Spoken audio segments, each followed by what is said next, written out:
Are you sick of seeing peaceful people being locked away for victimless crimes? Instead of trying to get out of jury duty, consider taking it so you can do the right thing. A single juror with a conscience can send someone home to their family instead of to a jail cell. If there's no victim, how can there be a crime? And if the judge or prosecutor are keeping you in the dark, what are they trying to hide? You can vote your conscience instead of being a pawn of the state. For more information, Google jury nullification or check out the Fully Informed Jury Association at fija.org.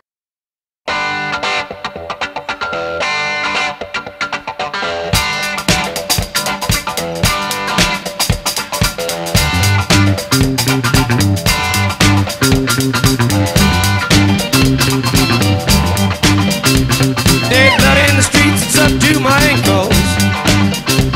Sheet blood in the streets, it's up to my knee. Sheet blood in the street, the town of Chicago. Sheet blood on the rise, it's following me. Hello everybody and welcome to another edition of Abolitionist Abstractions. As always, we are covered by a BIPCOT no government license.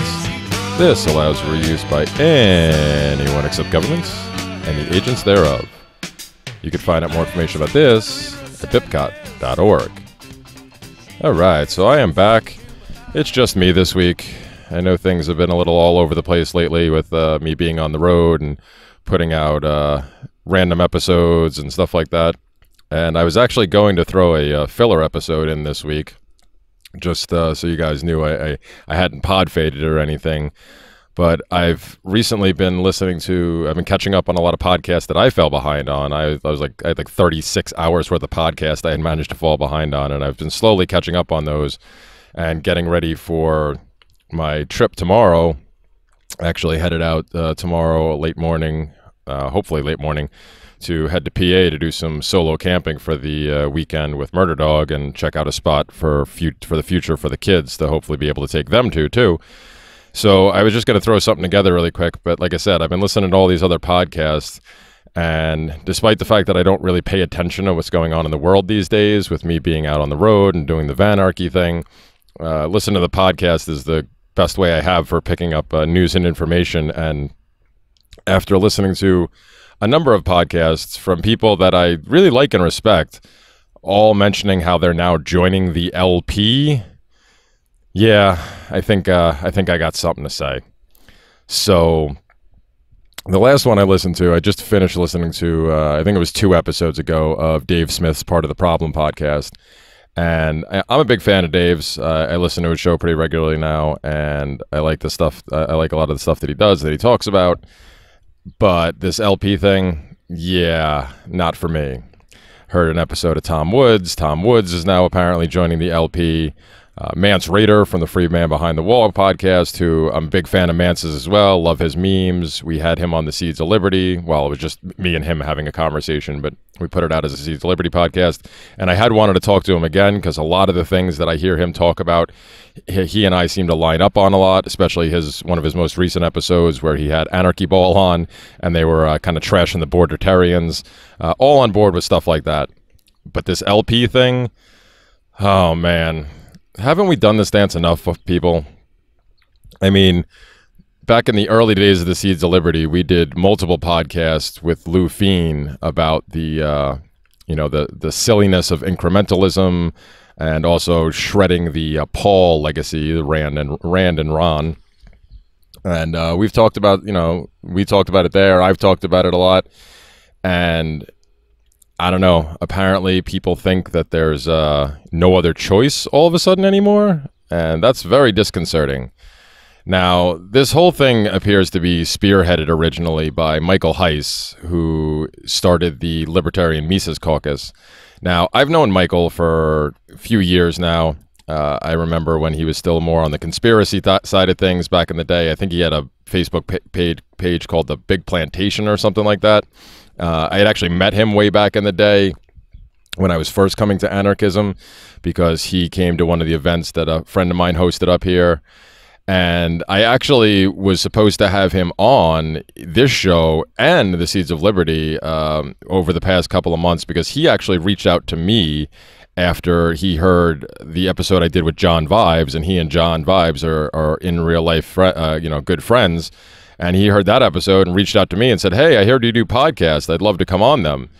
So I got back to him pretty quickly and said, hey, that'd be great, man. I'd love to have you on. You know, I'd love to have you come on this show, Abolitionist Abstractions. I'd love to have you come on the Seeds of Liberty. And he was willing to do both. And then I never heard from the guy again.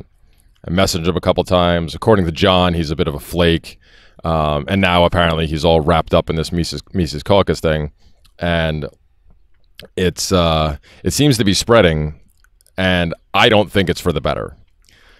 Now, the LP, the Libertarian Party, for those who don't know, was originally started by a bunch of anarchists with the sole purpose of it being a platform for education and outreach. Their intent was never to get anybody elected. That has obviously morphed over the years when other people got control and kept trying and trying and trying. And here we are. I mean, the LP was started, what, late 60s, early 70s, maybe 70, 71, 69, somewhere in that region. So we're talking, what, almost 50 years at this point, and they've done virtually nothing.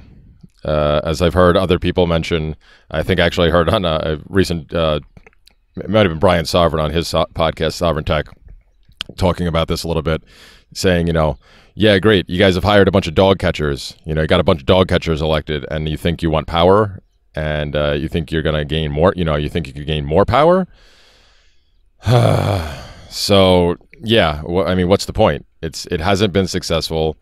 It's most likely not going to be successful, and in the end, all you're doing is political crusading, which has proved to be unsuccessful time and time and time again throughout history, no matter which party you affiliate yourself with. So this giant push all of a sudden with all these big name celebritarians, you know, it's like some of the ones I mentioned before, all now joining the LP, and lots of people getting excited and all joining because they're joining. Why, folks? What do you really hope to accomplish? You know, I've heard Michael Heiss talk on a bunch of different interviews, and I think I just heard Dave Smith say it in the most recent podcast of his I listened to, about how they're trying to revive the Ron Paul revolution. Well, yeah, the Ron Paul revolution brought a lot of people to the ideas of liberty. I was not one of them. I mean, I've talked about this before. I actually did things backwards. Tom Woods was actually my red pill. He actually introduced me to Ron Paul. Like, I had known the name Ron Paul. I knew he was a congressman from Texas, but I didn't know much about beyond that, because I was still not paying attention at all in 2008 when the whole revolution started. And by the time the 2012 thing came around, I had just started to figure stuff out, but I think I actually placed my vote for Gary Johnson that year. But it wasn't Ron Paul, it was Tom Woods. I found Tom Woods' stuff, I started reading his stuff, started changing my views on things, and then he introduced me to Ron Paul. And as far as Ron Paul goes, I mean, I don't have anything against the man personally. I know there's a lot of talk of chatter about him being a racist, because now apparently another racist tweet was put out by his account, which, I mean, come on, folks. If anybody thinks that Ron Paul is actually tweeting his own stuff, you're an idiot. I mean, the guy's 80-something years old. I don't think he's that computer literate. I'm pretty sure Ron Paul is not making those tweets. He's got somebody who runs his account for him. You know, and there's obviously the history of that with the so-called racist Ron Paul newsletters, which he has always claimed he hasn't written, and there's been theory after theory about who wrote them. I thought a couple of years ago they actually decided who wrote them, but I've now since heard that other people still aren't decided about who wrote them, whatever. Like I said, I don't actually think the guy's a racist, but I also don't think he did very much as far as being a politician. Sure, he was Dr. No, and he, allegedly voted no on all these bills and stuff like that. But what did he actually accomplish? Nothing. Yeah, he got people excited about the ideas of liberty, but he didn't accomplish anything through the political spectrum. So why would anybody think that if Ron Paul, who a lot of people, including Dave Smith, think is like the greatest libertarian ever and the greatest libertarian politician ever, if he couldn't get anything accomplished in his 20-something year, however long he was in Congress. I know he did 2 stints for a long-ass time. If he couldn't accomplish anything, this great paragon of libertarianism, if he couldn't accomplish anything in all these years, what the hell makes you think that somebody else is going to roll in here and do it now? I mean, honestly, do you people have no concept of history whatsoever? Well, that might be a rhetorical question, because I've discussed this before. most modern-day libertarians and anarchists, especially the ANCAP variety, all came to these ideas through the study of economics. I was not one of those people. I came to all this through the study of history. So I think I tend to have a little bit better grasp on the statistical probabilities of these things happening because I've watched it, you know, and viewed it and restudied it over and over and over again. Most of these people seem to be part of the meme and Twitter generation where, yeah, they might be brilliant on economics and they may be able to parrot a bunch of lines that a lot of their, you know, great men that they decide to follow have uttered, but they don't know a goddamn thing about history.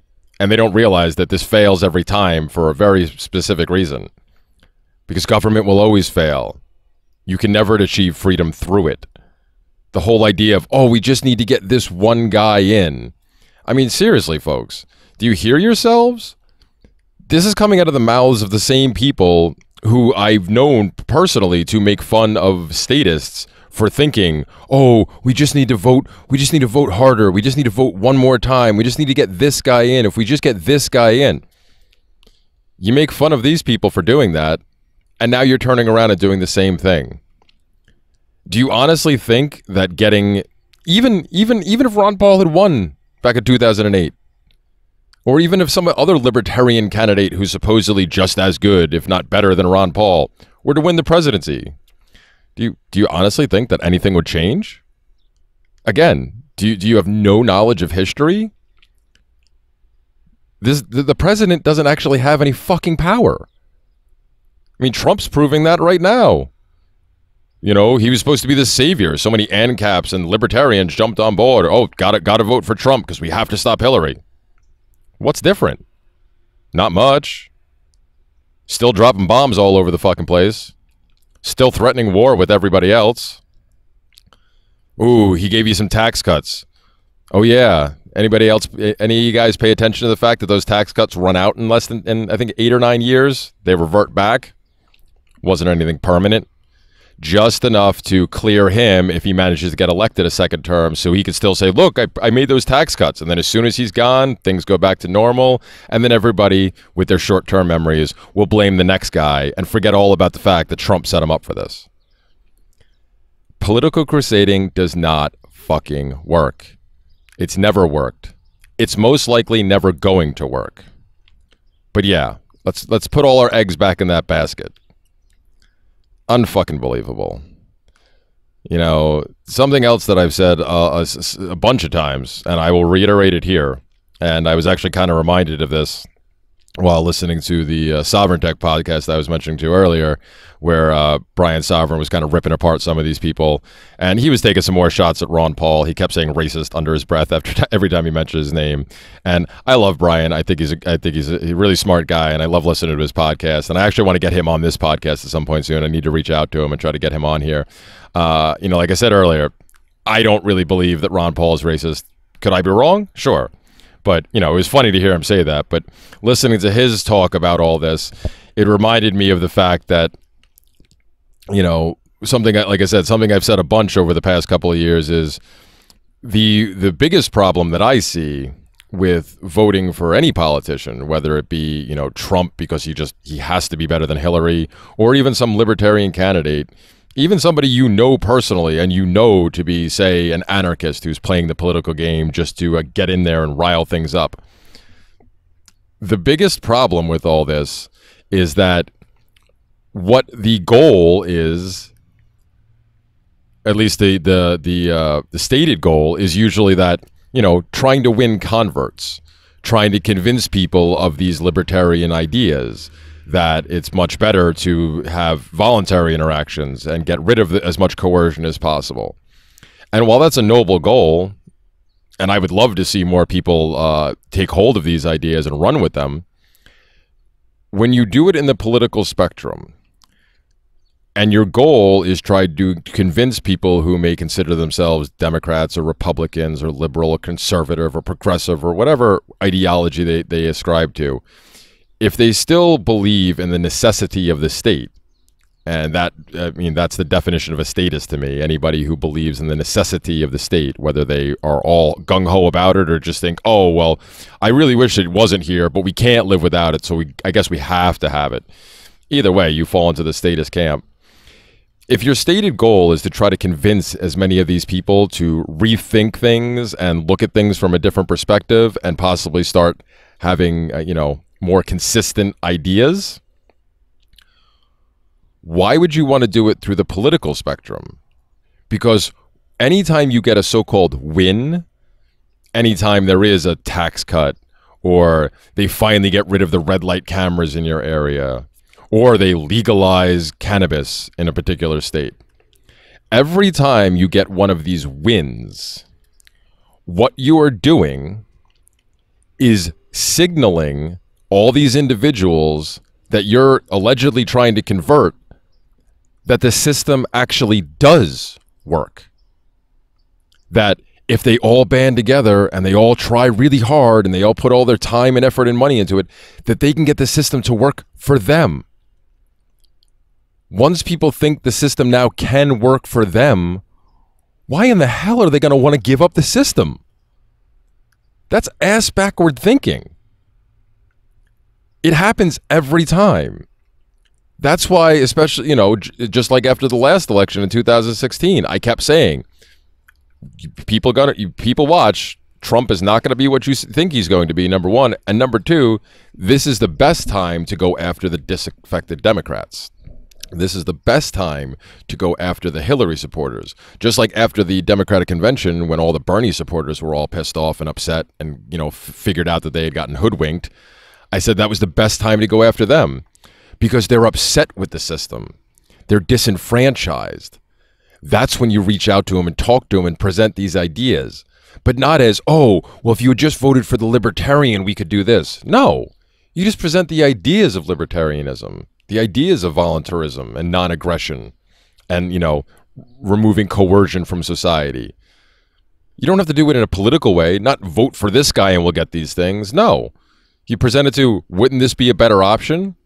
Most people will usually end up agreeing, especially those who are really upset that their guy lost or their woman lost or whatever. That's the time to talk to them about that. But you just present it to them as, yeah, this, once they agree this would be a better way, then you start talking about how you get there. But it's not through the political process. Because like I said, when they're upset, they're more willing to listen. But when they're happy about a success, they ain't going to listen to shit. And they're just going to be encouraged to do it again. How the hell does that end the political system? How does that get us any closer to an actual free society? Quick answer, it fucking doesn't, folks. And it's so insane to me that so many of these people, like I said, people that I respect, people that I love listening to, are falling into the same trap all over again. It's just not going to happen. Getting people elected is not going to get you what you want. Especially because you're wasting all this time, energy, and money on it that you're not going to have for other ideas, other avenues. It was something else that Brian Sovereign said that really made me think about this too, is that, all this money that gets dumped into these campaigns, like Ron Paul raised a hell of a lot of money when he was running. There was, I believe it said that, even the members of the military, donated more to him than any other candidate, or maybe all of them combined. That's great. All these people are interested enough in these ideas that they want to put this money behind it. Well, instead of dumping it into a fucking political campaign that in the end is going to go for nothing, because when the person loses, where'd that money go? It was wasted. Why the hell would you dump all this time, effort, and energy, money into these type of avenues, when instead you could pool together that same amount of money, or even less, and buy a fucking city? Brian Sovereign brought this up in that last podcast I listened to, and it's a great point. I've thought of it before, but I'd kind of forgotten about it for a while. But it's a great point. If your goal is really to change hearts and minds and get people thinking in a more freedom-orientated way, why wouldn't you attempt to lead by example?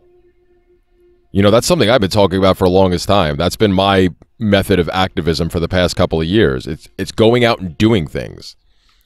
Sitting about it, talking about it on fucking social media, arguing about bullshit, theorizing about all this shit, doesn't fucking get you anywhere.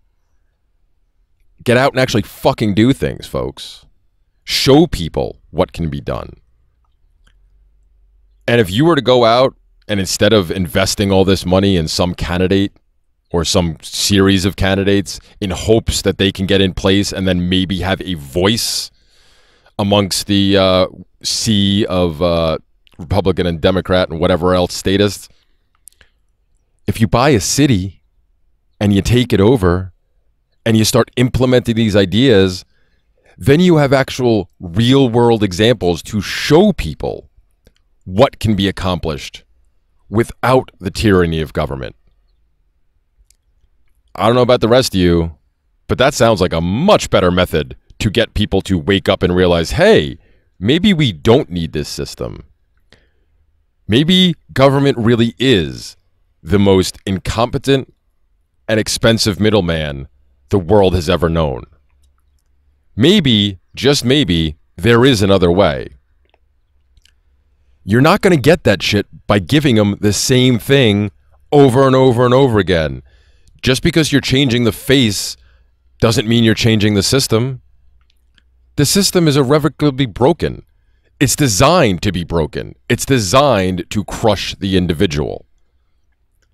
Trying to take the reins of that system is not going to get you anywhere. It never has before. Why would you think it's going to happen now? I'll tell you why.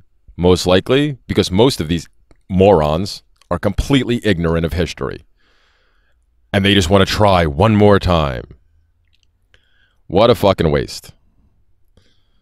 So I am here to declare, because like I was mentioned earlier, you know, the Dave Smith podcast that I was listening to, I believe the title of it was, I'm joining the LP. Well, I'm here to declare I am definitely not going to rejoin the fucking LP. I was a member back in 2012 when I ended up running for local office at the behest of the local Libertarian Party. But once I figured out how screwed up the system really is, when I saw how bad the local scene was, that they kept a bunch of libertarians off the ballot altogether, just so the Democrats and the Republicans didn't have to fight with another entity. They colluded together to keep us off the ballot altogether. Once I saw that, I was done. Wasn't going to play the political game anymore. And I immediately dropped my support for the LP and didn't bother renewing my membership. And I have no intention of ever doing so again. So while all these other big name people, much bigger names than me, obviously, you know, like I said, Dave Smith, Mance Rayder, Tom Woods, love all these guys, have a lot of respect for them. I think you're wasting your time, folks. And it's really sad to see. Tom Woods especially, because he's been so anti-political for the longest time, and whenever anybody asks him about running for office, he always says no, no, no. But now it's like this Mises caucus has gotten him excited. It's a fucking joke, Tom, Mance, Dave. It's a fucking joke. You're not going to get anywhere. You're not going to succeed.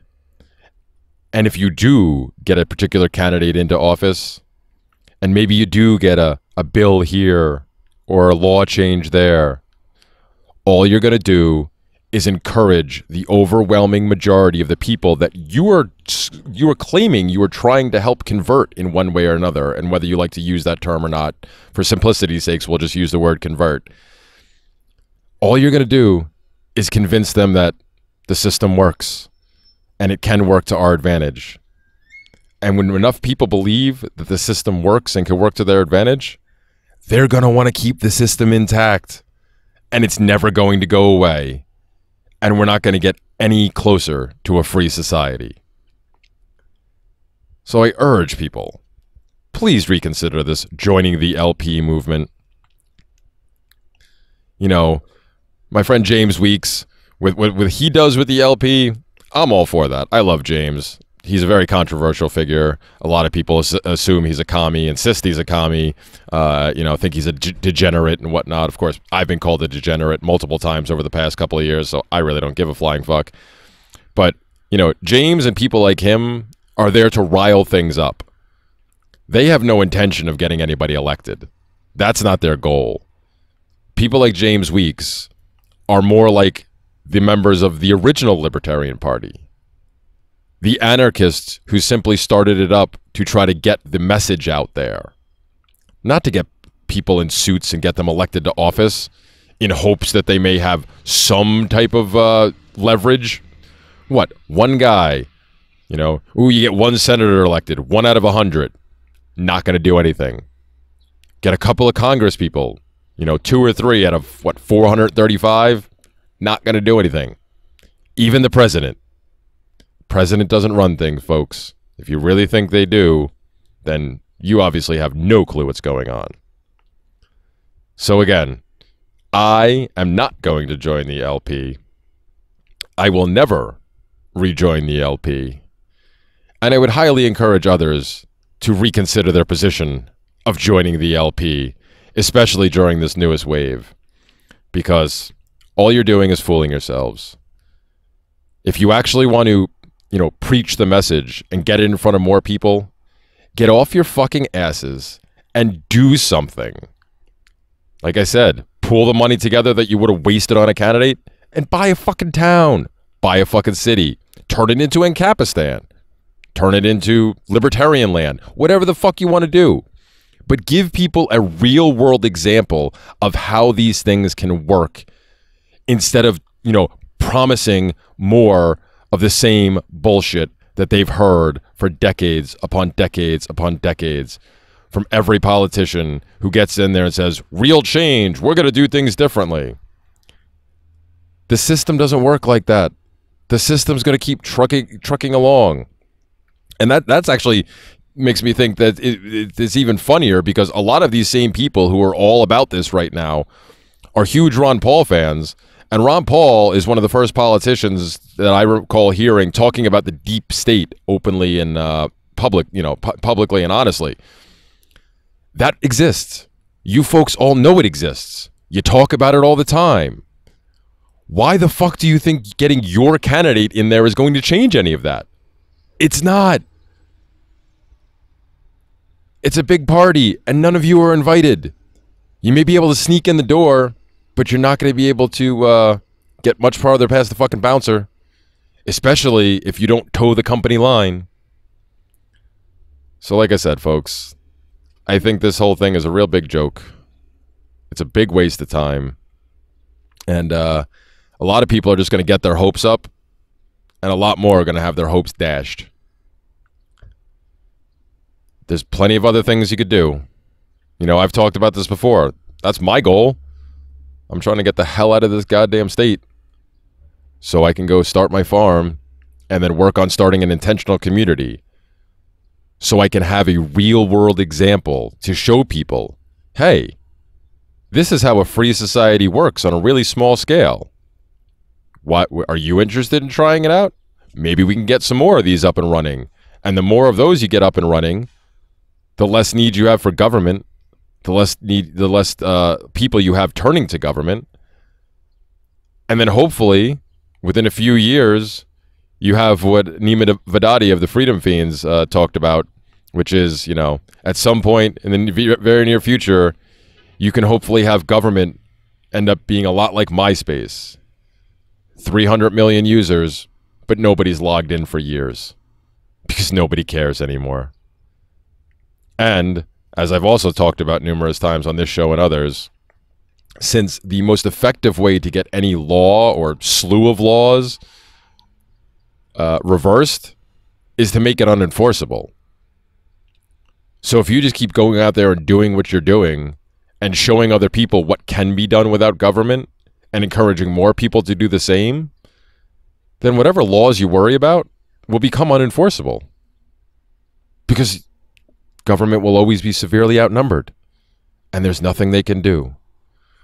But if you keep playing these political games, all you're going to end up doing is encouraging others to keep playing political games, and the vicious cycle will continue.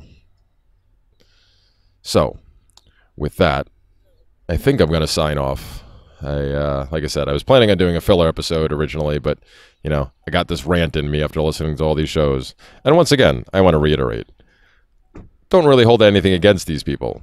You know, Dave Smith, Mance Raider, Tom Woods, everybody like that. Huge respect for you guys. Obviously have huge followings, and I'm fans of your work. But I think you're making a really big fucking mistake. And, you know, for all the bluster and talk about what a champion Michael Heiss and his crew are being right now, they're just leading you down the same fucking path. And I'll be here at the end to, you know, laugh at y'all when it goes horribly wrong and say, I told you so, because I'm not above that. Because I've been trying to tell y'all for fucking years. Not enough people want to listen. Political crusading does not fucking work. You want to use the LP as a platform for outreach? Great. You want to be like my friend James Weeks and, you know, get in people's faces about this type of stuff and show them how ridiculous government is by using the LP? Great. But if you're doing it to get people elected, you're going to be sorely disappointed unless in the end what you want is more government. Because continuing to help get people elected is only going to lead to more fucking government. History proves this out time and time again, folks. So maybe, just maybe, instead of crowing about your economic prowess, study history a little bit. Get informed. Stop being such a bunch of ignorant Feinsteining Schumers. All right, with that, I will sign off. So thank you, as always, for everybody for listening. Thank you for your continued support. And Seeds of Liberty will be back shortly. We had some issues recording shows for that, but we'll bring those back soon. But this show will keep going on because, as I've said all along, at the very least, I can record these by myself, so that's not a problem. But I do hope to be bringing you some more guests in the very near future as soon as I could work out a more consistent situation with my internet, because I think, as I mentioned in one of my recent shows, I do have Scott Horton's phone number now. He was nice enough to pass it along to me after I couldn't interview him at the Midwest Peace and Liberty Fest. So I'm really looking forward to setting something up with him and, you know, talking to him. I got a couple other things in the works too. So I will hopefully be bringing you some more interviews in the very near future. But either way, I will be back soon. Should be next week.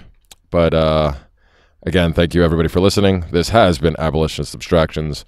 All of my information can be found at solpodcast.org or, and more preferably, at steemit.com/@abolitionistj, as that is where all the content goes up first. And also, I noticed recently there's an issue with the SOL site. I do have to reach out to Paul Gordon about that and figure out what the hell's going on. So you can always find my stuff at steemit.com/@abolitionistj. And of course, if you feel like donating to this program and helping me out a little bit with the production costs and whatnot, you can always donate through the SOL Patreon, which is patreon.com/Seeds of Liberty. Most of that money goes to all the hosting costs and everything, and any extra money will end up going to me eventually anyway, since I do all the goddamn work. And or there's always links for any of the cryptos that I accept if you want to do things that way. Or even if you just want to like, share, and comment on my stuff, that is always hugely appreciated, especially on the Steemit platform. If you are listening to this on DTube, or actually DSound, this will come out on. If you're listening to it there, please, please, please remember to hit that hit that upvote and re-steam button if you're so inclined. Really appreciate it. Getting these out there in front of as many people as possible. So, once again, this has been Abolitionist J, and I'll catch you next time. Love, peace, and voluntary interactions for all.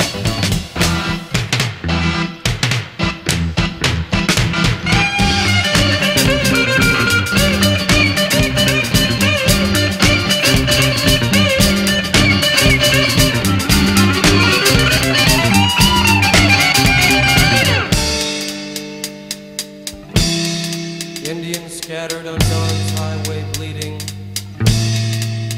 Ghosts crowd the young child's fragile eggshell mind. Cell 411 is a great free app for Android and iPhone. It allows you to set up public and private cells for dealing with crime, emergencies, setting up neighborhood watch, activism, and even protecting your kids from bullies on the street or at school. Cell 411 gives your cells turn-by-turn directions to your location with one touch on your phone.